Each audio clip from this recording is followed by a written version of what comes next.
Hello gas, আসসালামু আলাইকুম। আপনারা সবাই কেমন আছেন? আশা করি সকলেই ভালো আছেন। আমিও আপনাদের দয়ায় অনেক, অনেক ভালো আছি।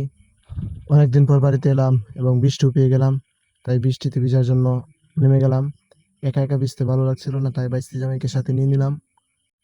আব্বু একটা বাজার থেকে বাইরে নিয়ে আসছিল, সেটা পাতার জন্য যাইতেছি। আম্মু বলছে সেটা পাতলে নাকি অনেক মাছ পাওয়া যাবে বৃষ্টির মধ্যে। তো ওইদিকে বৃষ্টি হচ্ছিল অনেক, তাও বৃষ্টির মধ্যে আমরা যাইতেছি। আমার বাইস্তি জামাই ঢাকা থাকে, সে কখনো বাইর পাতে নাই, তাই তাকে নিয়ে আসলাম বাইর পাতার জন্য। তো আসার পর দেখলাম আইলটা বাঁধা ছিল, তো আইল থেকে মাটিটা সরালাম। মাটিটা সরানোর পর বাইরটা বিছিয়ে দিলাম এবং নিচে যেন ফাঁক না থাকে সেটা চেক করে নিলাম। দুই সাইডে মাটি দিয়ে দিলাম।